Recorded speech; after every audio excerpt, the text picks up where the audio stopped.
Imagine having everything, wealth, power, and a life others envy, only to watch it all crumble in an instant. One moment, you're standing tall, untouchable. The next, you're on your knees, begging for a miracle. This is the story of a man who had it all but found himself at his lowest, walking out of a hospital with tears streaming down his face. His wife lay in a coma, doctors offering little hope. But fate had other plans, because on that very night, a boy from the streets would change everything. Welcome to Stories of Hope. If you love real-life stories filled with emotion, suspense, and powerful lessons, make sure to subscribe and stay with us till the end. You won't want to miss what happens next. Before we continue, tell us, where are you watching from? Drop your city or country in the comments. Now let's begin. The cold wind cut through the city streets as James Carter stepped out of the hospital, his vision blurred with tears. He could still hear the doctor's words echoing in his head. "She's stable, but there's no telling if she'll wake up. We've done everything we can." Everything. That's what they always said. But what did everything mean when the love of his life was lying motionless, her hand limp in his? James wasn't just any man. He was a millionaire, the CEO of a major investment firm, known for his ruthless business tactics and calculated decisions. But none of that mattered now. All the money in the world couldn't buy the one thing he needed: time. He had spent the past 36 hours by his wife's side, watching the monitors beep steadily, praying for a miracle that never came. He had begged, bargained, offering every penny he owned if it meant she would open her eyes. But life doesn't work like that. Lost in his thoughts, James didn't notice the small figure watching him from across the street. A boy, no older than 12, dressed in a tattered hoodie and jeans too big for his thin frame. His face was smudged with dirt, his hands shoved into his pockets as he observed the man standing in front of the grand hospital entrance. James finally snapped out of his daze when he heard a voice. "You okay, mister?"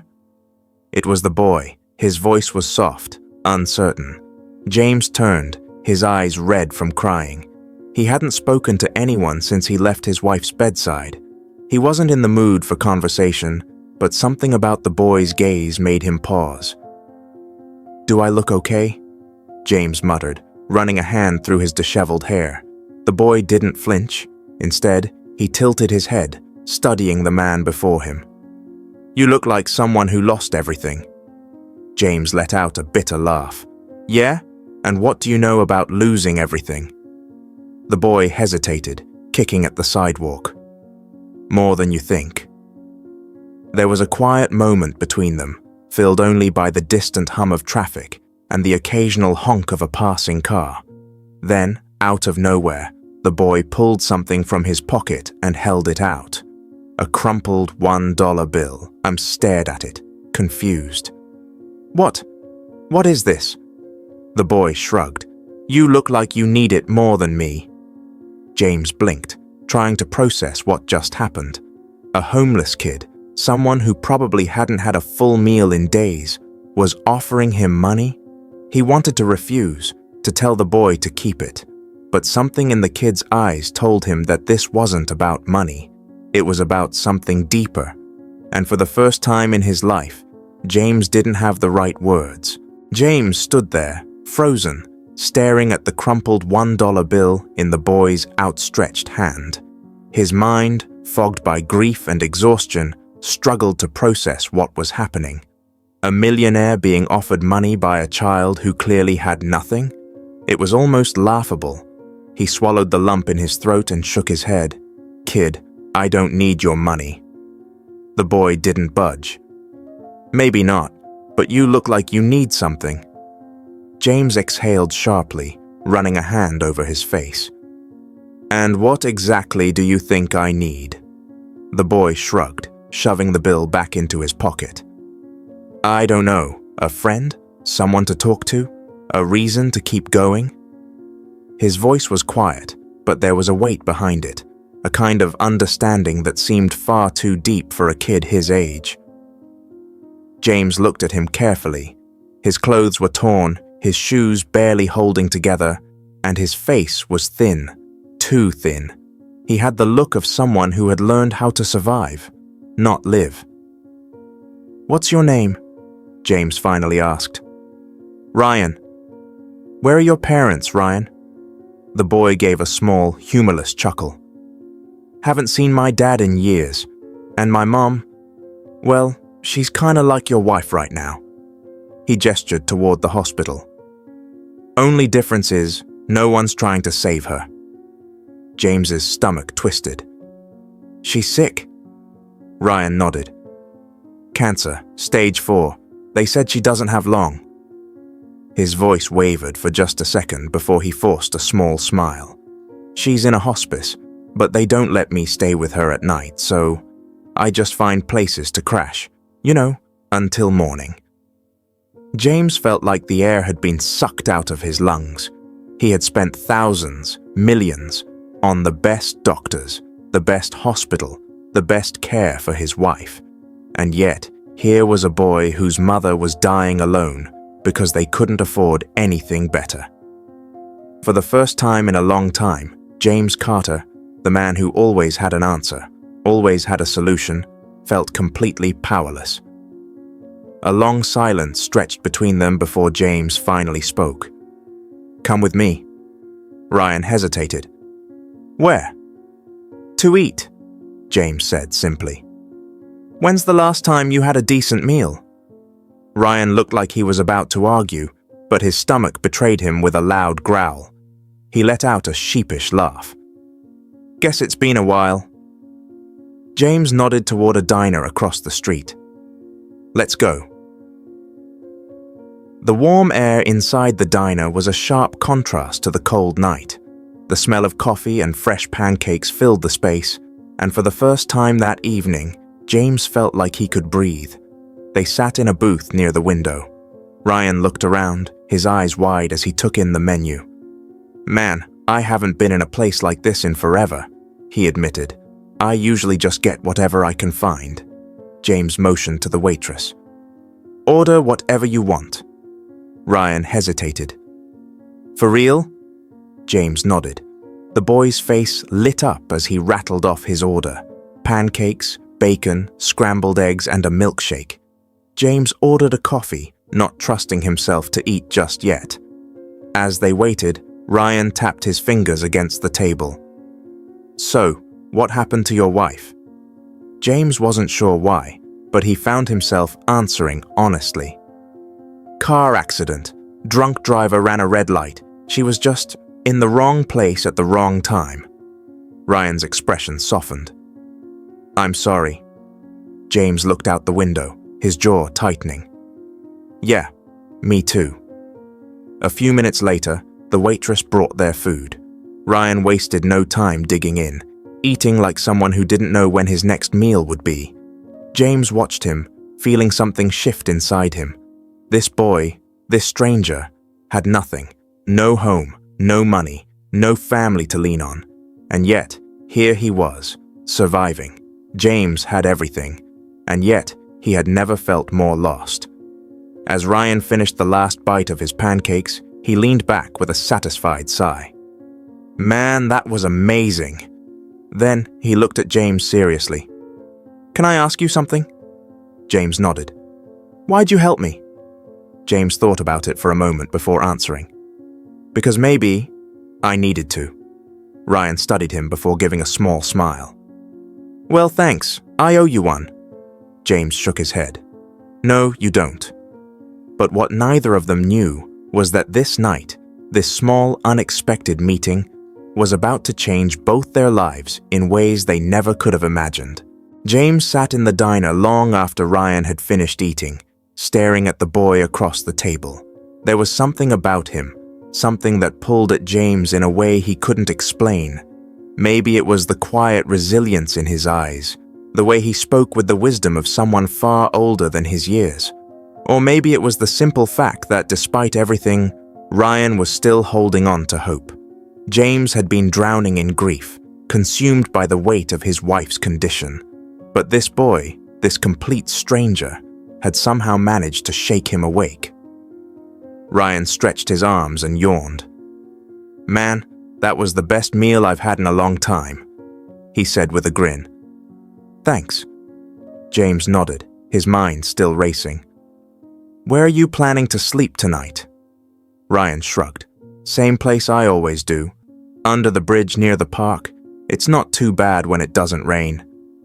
He said it so casually, like it was normal, like he had accepted that this was just how life was for him. James clenched his jaw. "This isn't normal." "Not tonight," James said firmly. "You're not sleeping under a bridge tonight." Ryan blinked. "Huh?" James pulled out his wallet and placed some bills on the table. "Come with me." Ryan hesitated. "Where?" "To get you a proper place to stay." The boy's eyes narrowed slightly, studying James as if trying to figure out if this was some kind of trick. He had spent years surviving on his own, learning the hard way that people didn't usually offer kindness without expecting something in return. "Look," James sighed, "I'm not trying to mess with you, all right? You helped me tonight, more than you even realize. Just let me return the favor." Ryan was quiet for a long moment, then finally, he nodded. "Okay." James drove in silence, occasionally glancing at Ryan in the passenger seat. The boy looked exhausted. He fought to keep his eyes open, but his body was betraying him. He had spent too many nights cold, hungry, and scared. James pulled up in front of a small motel. It wasn't anything fancy, but it was safe, warm, and far better than the streets. Inside, James booked a room for the night and handed the key to Ryan. "Get some rest."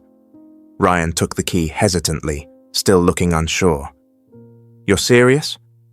"Yes, go get some sleep." The boy nodded slowly, then turned toward the door. But before stepping inside, he looked back at James. "Hey, thanks." James managed a small smile. "Good night, Ryan." As James walked back to his car, he realized something. For the first time since his wife's accident, he didn't feel completely numb. James drove aimlessly for a while before finally parking outside the hospital. He stared at the glowing sign, his chest tightening. Emma. He walked through the sterile white halls, his heart pounding as he entered her room. Machines beeped steadily around her fragile body. She looked so peaceful, like she was just sleeping, but the doctors had made it clear she might never wake up. James sank into the chair beside her bed and took her hand. It was cold, lifeless. "I met someone tonight," he said softly. "A kid. He's got nothing, but somehow he's still standing." His voice broke. "I don't know how to do this without you, Emma," he whispered. "I don't know how to move forward." He squeezed her hand gently, hoping, praying for any sign that she could hear him, but there was nothing. Tears burned his eyes as he leaned back in the chair. For the first time in his life, James Carter, the man who had built an empire from nothing, felt completely powerless. The next morning, James returned to the motel. He knocked on Ryan's door, half expecting the boy to be gone. But a few seconds later, Ryan opened the door, rubbing sleep from his eyes. "You came back," Ryan said, surprised. James smirked. "Of course I did." Ryan stretched. "Man, that was the best sleep I've had in forever." James nodded. "Good, now let's get some breakfast." Ryan's eyes lit up. "For real?" James chuckled. "Yeah, but after that we need to talk." Ryan's face fell slightly. "About what?" James took a deep breath. "About what comes next." Ryan hesitated.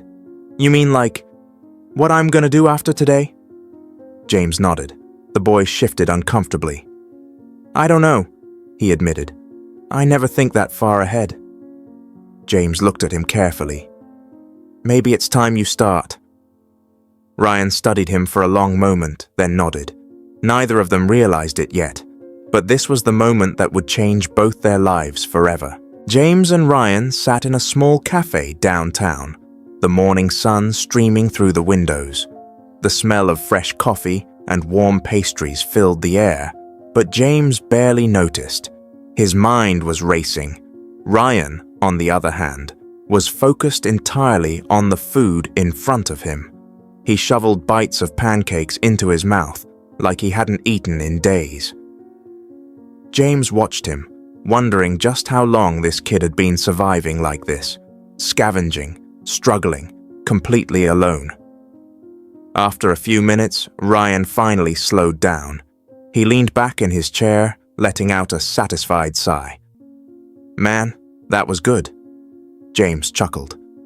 "Glad you liked it." Ryan eyed him suspiciously. "All right, so what's this big talk you wanted to have?" James leaned forward. "What's your plan, Ryan?" Ryan frowned. "Plan for what?" "For your life." Ryan scoffed. "You sound like my old caseworker." He shook his head. "There is no plan, all right? I take it one day at a time. That's how it works." James studied him carefully. "That's not how it has to be." Ryan let out a short laugh. "Oh yeah? And what's the alternative? Magically getting a house, a family, a future? Come on, man. I appreciate the food and the bed, but let's be real. People like me don't get happy endings." James clenched his jaw. "That's not true." Ryan gave him a look. "Oh yeah? And how would you know?" James exhaled slowly. He hadn't planned on saying this, but Ryan needed to hear it. "Because I was you once." Ryan blinked. "What?" James leaned back, staring down at the table. "I didn't grow up rich, Ryan. My parents were barely around. My dad left when I was 5, and my mum, well, she did the best she could, but it wasn't enough. I spent years bouncing between relatives, sleeping on couches, wondering if I'd ever be more than just some poor kid with no future." Ryan was silent. James met his eyes. "But someone gave me a chance. Someone saw something in me that I didn't see in myself, and because of that I got out. I built a life." Ryan looked down at his empty plate, his expression unreadable. "So what? You think I can just magically fix my life too?" James shook his head. "Number, it's not magic. It's work. It's making the choice to fight for something better." He hesitated, then said, "And I want to help you do that." Ryan's head snapped up. "What?" James took a deep breath. "I want to help you get off the streets for good. Get you into school, find you a place to live, give you a real shot." Ryan stared at him like he had just spoken another language. "Why?" James hesitated, then spoke the truth. "Because last night you saved me." Ryan frowned. "What are you talking about?" James swallowed hard. "You reminded me what it's like to fight, to keep going even when everything feels impossible." His voice lowered. "My wife is in a coma, Ryan, and for the first time in my life, I don't know how to fix something. I was drowning last night, and then you came along." Ryan shifted uncomfortably. "I didn't do anything special." James smiled slightly. "You did more than you know." The boy looked away, his jaw tightening. When he finally spoke, his voice was quieter. "I don't know if I can do it, James. I don't know if I know how." James reached across the table. "You don't have to do it alone." Ryan didn't say anything. He just stared at James's hand, something unreadable in his expression. Then, slowly, hesitantly, he reached out and shook it. James smiled. "All right then." Ryan hadn't spoken much since they left the cafe. He sat in the passenger seat of James's car, staring out the window, lost in thought. The city blurred past them. Tall buildings, busy streets, people rushing about their lives. It was a world Ryan had never really been part of. James could feel the tension. He had just offered the kid something life-changing, and he knew Ryan wasn't the type to trust easily. "You okay?" James asked. Ryan sighed. "I don't know, man. This all feels, Weird. James nodded. I get it. Ryan turned to him. Do you? 'Cause one minute I'm sleeping on a sidewalk and the next, some millionaire's offering to change my life. That doesn't just happen. James smirked. I'm not just some millionaire. Ryan raised an eyebrow. James let out a breath. Look, I know how hard it is to believe someone actually wants to help you. I felt the same way when someone gave me a chance. I kept waiting for the catch. But sometimes, Ryan, people just want to do the right thing. Ryan stared at him for a long moment. I don't know how to be that guy, James. The one who goes to school, gets a job, builds a life. I've never been that guy. James nodded. Then let's figure it out together. Ryan didn't respond. He just went back to looking out the window. As they pulled into James's driveway, his phone rang. He glanced at the screen and his heart skipped a beat. It was the hospital. His hands shook as he answered. Hello? Mr. Carter, this is Dr. Reynolds. We need you to come to the hospital immediately. It's about your wife. James's stomach dropped. Is she? He couldn't even say the word. She's stable, but there's been a change. We'll explain everything when you get here. James didn't waste a second. He turned to Ryan. We need to go. Ryan saw the panic in his eyes. What happened? James threw the car into reverse. I don't know, but I need to find out. 15 minutes later, James was running down the hospital corridor. Ryan struggled to keep up behind him. Mr. Carter, a nurse called, stopping him before he could burst into the room. Before you go in, there's something you should know. James's breath was shaky. Is she awake? The nurse hesitated, then nodded. James felt his legs go weak. After weeks of fearing the worst, he could barely process what she had just said. She's really awake? Yes, but... The nurse looked uncomfortable. She's confused and... She doesn't remember you. James's heart nearly stopped. What? She suffered memory loss, Mr. Carter. It's common in cases like this. Right now, she doesn't know who you are. James felt like the ground had been ripped out from under him. Ryan, standing nearby, swallowed hard. James took a shaky breath and nodded. I need to see her. James stepped into the hospital room, his heart pounding. And there she was, Emma. She looked fragile, lying there with tubes still connected to her. But her eyes were open. She was awake, alive. She turned her head and saw him. James took a careful step forward. Emma? His voice cracked. It's me. It's James. Emma frowned slightly, then shook her head. I'm sorry. I don't know you. James felt something inside him break. Ryan stood in the doorway, watching. He had never seen James like this. Helpless, broken. And for the first time, Ryan realized something. James might have been a millionaire, but right now, he was just a man who had lost everything. James stood frozen in the middle of the hospital room. The love of his life, his wife, Emma, was staring at him like he was a stranger. The woman he had prayed for, fought for, and refused to give up on, didn't even know who he was. His throat tightened. Emma, it's me. It's James, your husband. Emma blinked, her expression filled with confusion. She looked to the nurse beside her, as if searching for answers. I don't remember. James felt his chest tighten. He had prepared himself for the worst over these last few weeks. He had prepared for the possibility that she might never wake up, but he wasn't prepared for this. Ryan, still standing in the doorway, could see the pain in James's eyes. He wanted to look away, but something kept him rooted in place. Maybe because for the first time in his life, he truly understood what it meant to lose something precious. James swallowed hard and forced a smile. That's okay, Emma. We'll figure this out. Together. She didn't respond. She just looked away, as if the moment was too much for her. Days passed, then weeks. Emma remained in the hospital as the doctors continued monitoring her recovery.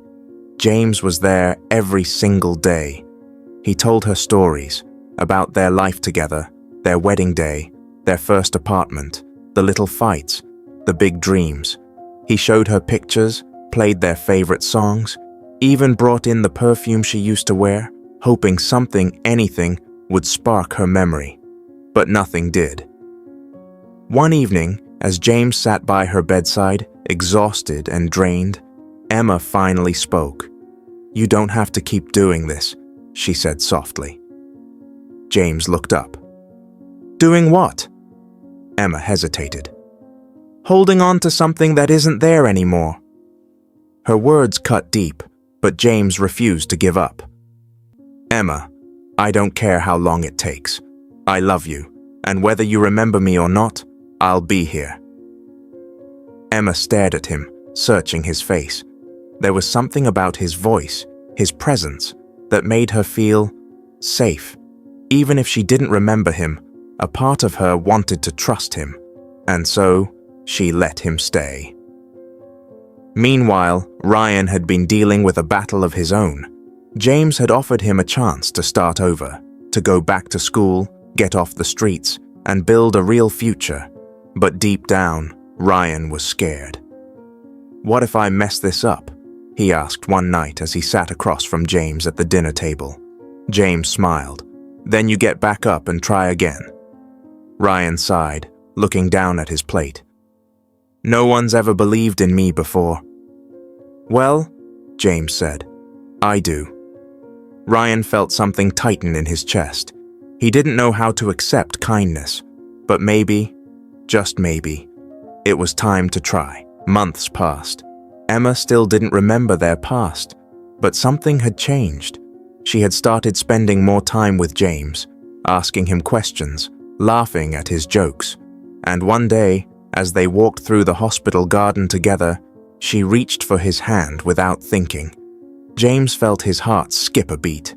Emma looked down at their intertwined fingers.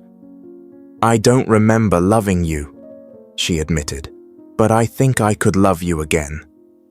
Tears filled James's eyes. "That's more than enough for me," he whispered. James didn't just get his wife back, he rebuilt his life alongside her. He learned that love isn't just about memories, it's about choosing each other every single day. And Ryan? He took a leap of faith and chose a new path. He went back to school, found a job, and for the first time believed in himself. Life had tested them all in ways they never expected, but in the end, they proved that even in the darkest moments, hope is never truly lost. This was the final part of this emotional journey. If this story moved you, don't forget to subscribe to Stories of Hope for more powerful real-life stories that remind us all to never give up.